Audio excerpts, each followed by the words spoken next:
Hey guys, today I'm going to be talking about what makes a good historical fiction and telling you guys some of the historical fiction books that I've been reading lately. I haven't felt like doing full reviews of any of these because I'm either waiting to read another book before I do like a full review, or they just, didn't grab me in a way that would make a review interesting. Like I read them, they were fine. I don't have any big issues with them, but I don't have any like fantastic things to say either, and those reviews just feel boring to me. So unless I really like something or really don't like something, really just don't have that much to say. But in reading all of the nonfiction and the historical fiction that I've been reading lately, it's been some things in my mind about what makes good historical fiction. And do you have to already be interested in the figure or the time that you're reading about to find a book interesting? I want to start off with the example of Michelle Moran. She has written some of my favorite historical fiction books. She wrote Nefertiti, The Heretic Queen, and Cleopatra's Daughter. And they are some of my favorite historical fiction books about Egypt. About Nefertiti, about Nefertari, the wife of Ramses the Great, and then about Cleopatra's daughter, Cleopatra Selene, and her life. And this is a period of history that I'm really interested in, and I search out books on this time period and these topics, and I just get really into it, and I love those books a lot. Michelle has also written a couple of books not set in Egypt. The first was Madame Tussaud, about, you guessed it, Madame Tussaud and her life, making wax figurines and set against the backdrop of the French Revolution.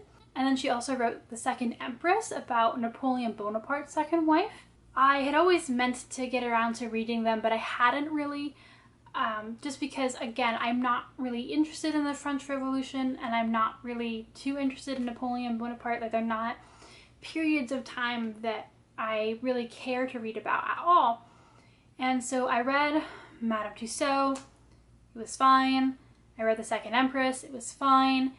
Nothing really grabbed me. And so, I thought that was my fault. Like, why should I read historical fiction about time periods or people that I don't really care about? But then I went ahead and I bought two books by Alison Pataki, and they are The Accidental Empress and Sisi, an Empress on Her Own. Sisi was the wife of Emperor Franz Joseph of Austria-Hungary, and she has this crazy story of the emperor was originally supposed to marry her sister, but when the emperor met her and her sister, he fell in love with Sisi instead, and they got married, and then the marriage really fell apart, and there's just crazy things that happened in her life. I had never heard of Sisi before. I had never heard of her story. Austria-Hungary, not really something that I read a lot about, despite the fact that I'm German. Whoops. Don't ask me why I'm obsessed with like England and Japan and China and Egypt. I can't tell you. But anyways, I picked it up and I read it because it looked interesting, and I couldn't find any other historical fiction that I wanted to read, and I was obsessed with The Accidental Empress, and I've just been waiting to do a review on that to read Sisi so I can do the two of them together. And I became obsessed with like who Sisi was, and I looked up her life, and I looked up how Sisi and Empress in Her Own would go, and I actually haven't been able to read Sisi and Empress on Her Own because I looked up how her story ends, and there's just so much sadness coming in that book, and it hurt. It physically hurt me to read about that, and so I didn't want to read the second historical fiction book until I could, come to terms with that and be mentally prepared. So it was just super weird because I realized that, like, obviously I love Michelle's writing because I love her other Egyptian books. So at first, again, that's why I thought it was my fault.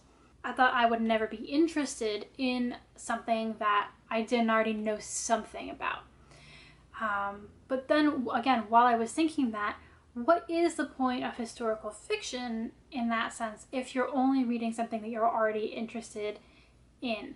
Historical fiction is this great bridge to teaching people or making people excited about things or people that maybe they don't want to read like the nonfiction textbook, or they maybe heard about in history classes or something, you know, and it's this great way to say, like, here's this history in a way that's exciting and fresh and doesn't feel dry. And I think in the end, that's really what it was for me personally. I felt that the Second Empress was a very dry character. And not so much Michelle's writing, but there was only so much that she could do with that character. The Napoleon Bonaparte's second wife, she didn't really do all that much, and she, you know, just kind of existed during this time. And so the story wasn't really about her, it was about everything going on around her with Napoleon. And so I didn't find her a very effective lens into the world that I was attempting to be shown. I found her very flat, and I wasn't interested. Madame Tussaud was a little bit different. I found aspects of that character very interesting, and there was personal investment in that story for Madame Tussaud, and there was personal investment for me, therefore, to learn about her character and feel what she was going through and take interest in the moment of the French Revolution. And actually, after like reading Madame Tussaud, I got vaguely interested for a little while in some French history. I was watching documentaries on Versailles and all this other kind of stuff. So that did give me that glimmer of like, here's a reason to be personally invested in this history. I think what the Accidental Empress did really well for me was that I fell so hard for the character of Sisi, and I fell so hard for what she was going through. And that, to me, is what made the history interesting. Now, that's a good thing and a bad thing. There's plenty of historical fiction that takes the route of the Second Empress, where it gives you a person who's mostly just being affected by instead of influencing the history around them, and they're showing you what's happening. And that can be very effective, I think, if you're already interested in seeing that history come to life. But I don't think that I would be personally interested in finding out more about that or reading more historical fiction like that. Because if I just wanted to learn about the history, why am I not reading nonfiction? Because I do. I read nonfiction and I watch documentaries a lot. So for me to have a character who I have no personal investment in just kind of showing me this history happening, it feels kind of pointless to me. Like, why am I not watching a documentary, or why am I not like reading nonfiction? So I need a character to personally invest in if I'm not already excited about the history.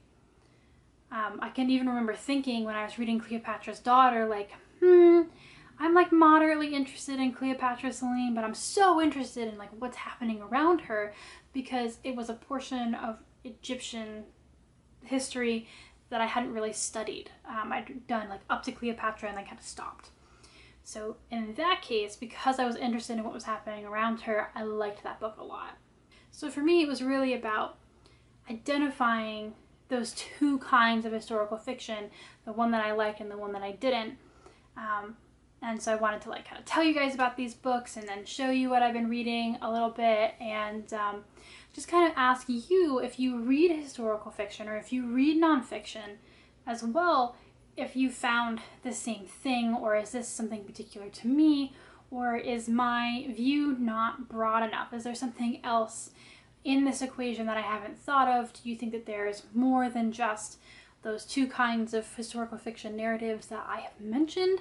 Like, I want to really, if you guys want to talk about this, you know, chat with me down in the comments about how you feel historical fiction is most effective, the most effective, you know, view or lens for those kinds of books. And also, I would love any recommendations for great historical fiction that you guys have read, because I'm always looking to expand my horizons there. And like I've been saying, nonfiction, historical fiction, it's really what I'm into reading right now. So any help would be great. So yeah, talk with me, and I'll get back to you guys soon. Bye!